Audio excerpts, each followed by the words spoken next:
Muchas gracias, Julio Alonso Ampuero. La última comunicación de la mañana y de estos días. Después tendremos la homilía, si Dios quiere, de don Ángel Rubio en la misa. Bueno, supongo que os gustará, todos los que sois amigos de don José, os alegrará saber que en Perú está siendo conocido. Hay gente que está leyendo su biografía, que lee sus escritos, que escucha sus audios, hay gente que se encomienda a él. Hay ahora mismo, ya le conté a don Fernando ayer, 2 posibles casos de curación por su intercesión. Habrá que ver si realmente se da o no se da, pero me parece que eso también es una alegría que a todos os gustará saber. También han mencionado antes la biografía que escribió José Manuel.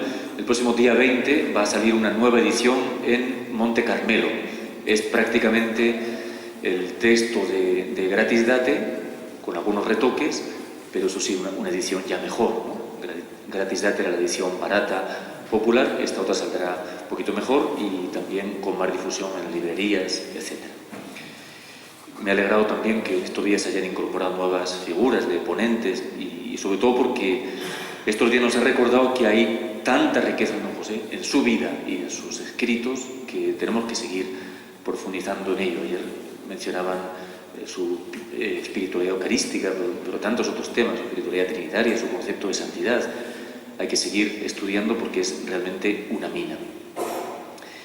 Y en cuanto a iniciativas, hay muchas. Creo que, bueno, aquí hay personas que todos podemos aportar algo. La Fundación, los miembros de la Fundación, hay mucha tarea por hacer, pero puede haber otras personas que colaboran de diferentes maneras. Por ejemplo, había una iniciativa, todos sabemos que hay muchas grabaciones de él, que algunas no son de buena calidad.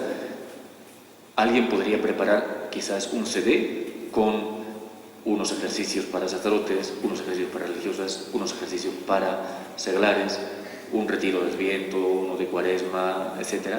Una selección de algunos de esos audios que se escuchen bien, que se escuchen mejor. Será una tarea para quien tenga tiempo y facilidad para esas cosas. Bueno, dicho eso, os cuento un poquito acerca de lo que yo he preparado. El tema de la esperanza en don José.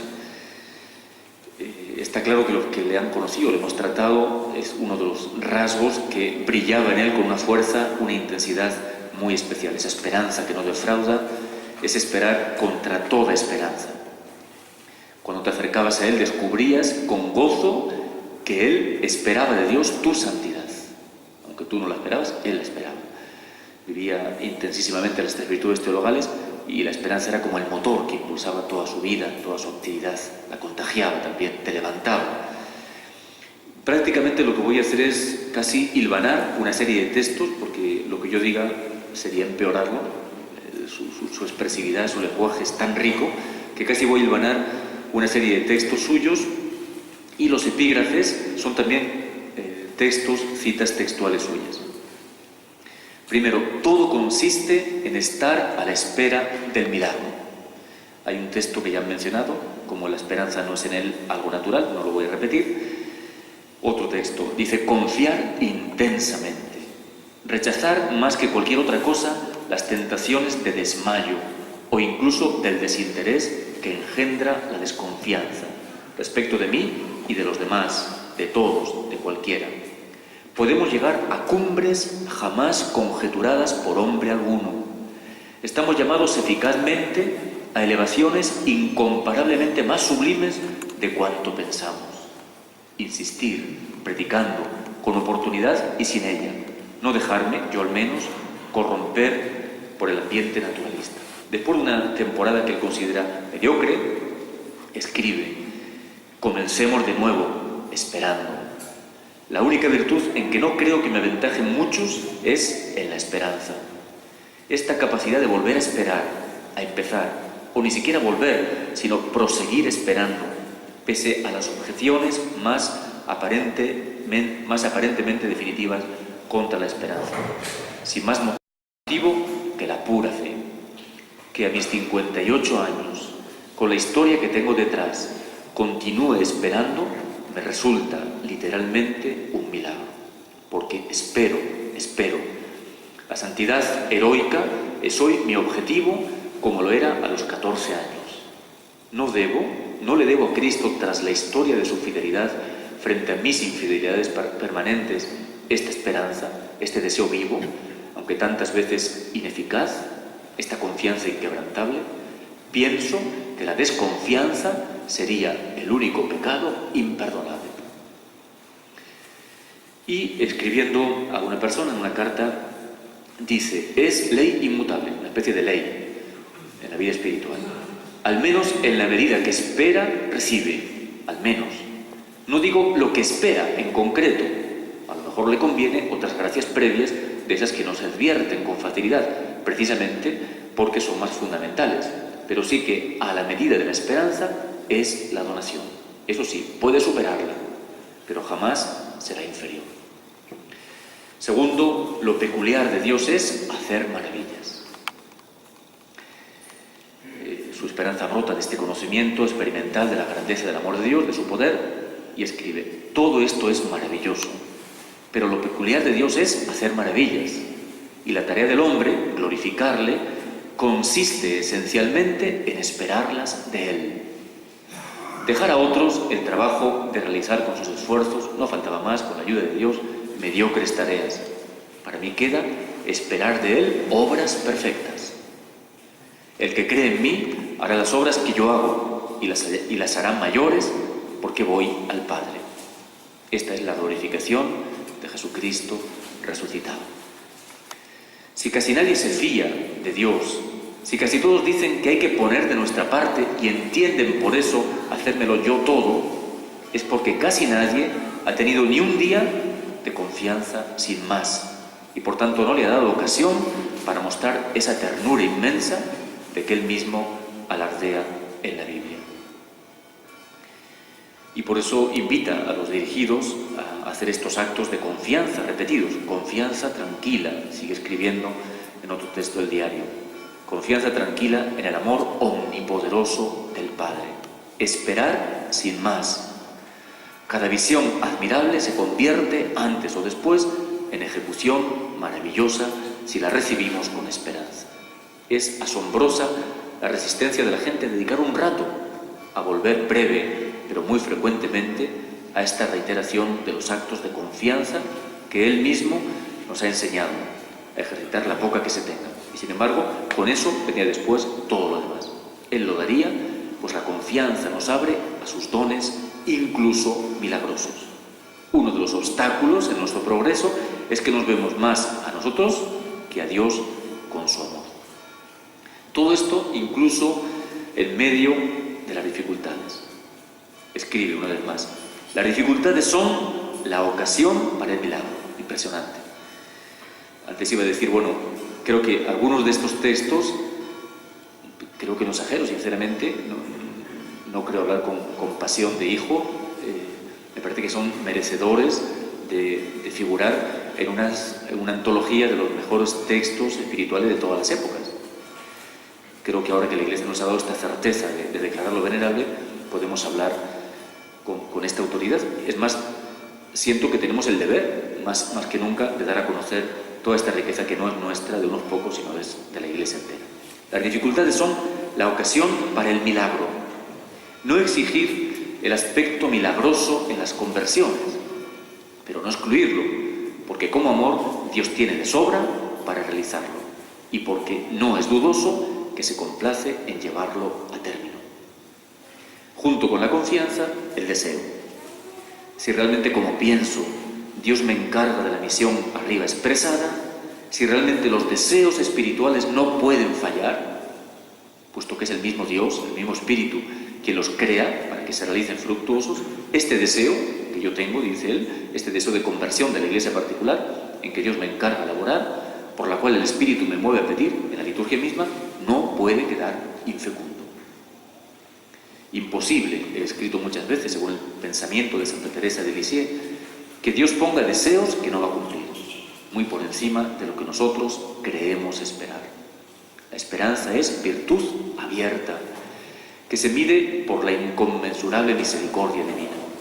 La señal de la tal medida es la encarnación misma del Verbo, infinita en su entidad divina. Y explica a una dirigida suya, en una carta, el deseo de santidad, la pena de ser tan deficiente, es ya una acción suya en usted. Y Él no quiere dejar las cosas a medias. De modo que si le comunica a usted deseo de ser santa, es que ya la está santificando. En las tareas naturales, desear y confiar es un paso previo y muchas veces ineficaz. Pero en los menesteres sobrenaturales, el deseo y la confianza son ya realización. Tercer punto, imposible que no sea santo. Si lo peculiar de Dios es hacer maravillas, ciertamente la mayor maravilla es la santidad, propia y ajena. Escribe en su diario: idea de que es imposible que no sea santo. ¿Cómo podría mantenerme este deseo tan continua e intensamente, a pesar de tantos fallos, si no viniera de Dios y pensara Él en cumplírmelo? Años más tarde, mirando hacia atrás su vida, exclama: ¡qué fracaso patente! Se refiere a su propia vida. ¡Qué fracaso patente! Un éxito, no más, aunque ese sí, esencial. Incomparablemente más valioso que todos mis ensueños de adolescencia. Esta obstinación en la fe, esta tenacidad para no dimitir ni en las circunstancias más desalentadoras del único designio fundamental, la santidad. Piense que no es victoria mía, sino de ellos, del Padre, de Cristo, de su Espíritu, y en su gran parte, cabalmente, contra mí mismo. Y esa es mi sola, pero inimaginable alegría. Todavía 3 años antes de su muerte, sigue esperando esa conversión total, esa santidad plena. Yo he dicho, hace muchos años, muchos ya, pero lo he repetido no pocas veces, un santo es un hombre que está siempre a la espera del milagro de la perfecta conversión, y por lo menos en esta actitud persevero. Solamente que se va agrandando el formato de la esperanza, el volumen de lo esperado. Es decir, cada vez desea más. Y este detalle también, la santidad para él es la única tarea cierta, la idea que él tiene del santo. Dice: la acción de un santo es capaz de suscitar torrentes de vida, puesto que deja libre la actuación de la vida misma.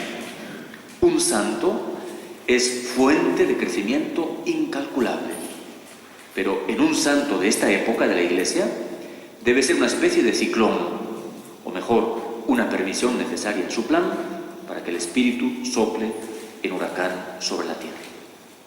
Cuarto, suscitar movimientos. ¿5 minutos? Suscitar movimientos espirituales salvadores de muchedumbres. Bueno, salto cosas, simplemente leo algún que otro texto más de él. ¿No puedo yo acaso suscitar movimientos espirituales salvadores de muchedumbres? Así es, y no puedo dudar de que tal sea mi vocación. Solamente se requiere la condición de mi fidelidad, posibilidad de crear en torno mío corrientes inextinguibles de fe y amor, procreación de vida sobrenatural. Esto sí me anima a cualquier desprendimiento, o mejor dicho, esto me despega sin más, pues todo lo demás se me torna inimportante. Sé que me confía el Señor la santificación de unas cuantas personas, por las cuales santificará millones, hasta la consumación de los siglos. Siembro para una cosecha eterna que se recogerá al fin de los tiempos. Bien, otros textos sobre la conciencia que tiene el sacerdocio. 2 textos solamente para terminar. Hay un punto también muy interesante, no solamente busca su santidad, la santificación de muchos, sino la renovación misma de la Iglesia. Leo este texto que me parece interesante porque está escrito en una carta de 1950, 3 años antes de su ordenación, 8 años antes de la convocación del Concilio Vaticano II. La fe consiste en saber que puede sucedernos todo, aunque la razón no lo vea. Todo subirá, todo se arreglará radicalmente, aunque nosotros tengamos que sufrir mucho. Yo no sé lo que me tocará hacer, quizás desear, orar y morir, pero da lo mismo. Lo que yo quiero es creer en que Dios va a santificar el sacerdocio, va a renovar la Iglesia. Todo es posible al que cree, todo sin límite alguno. Bueno, el tema este de la renovación de la Iglesia, como saben, fue una pasión de toda su vida, especialmente en los últimos años destacó en su estudio y en su predicación, y particularmente la Iglesia particular. Y ya para no retrasar más, termino con este que dice: siembro para una cosecha, antes he leído siembro para una cosecha eterna, que se recogerá al fin de los tiempos, y añade: no siento gusto notable por los avances parciales constatables en la tierra, sí por los definitivos. Espero sentirlo si se produce esta transformación tan deseada de la Iglesia diocesana. Pero si no puedo llegar a verla, si he de ser espectador de su proceso de derrumbamiento, tampoco me parece que sufriré cosa mayor. No voy a señalarle a Dios los pasos de lo futuro, solamente esperar, desear confiadamente su acción sobre nosotros. Y un último texto de 1972, de esos que digo que serían merecedores de estar en una antología, y con él sí termino definitivamente. La gracia acosa por donde puede, y si le cerramos las puertas, entra por la ventana. Mientras no se rompe la confianza, no hay nada fundamental perdido. Todo consiste en estar a la espera del milagro, de la maravilla. Gracias.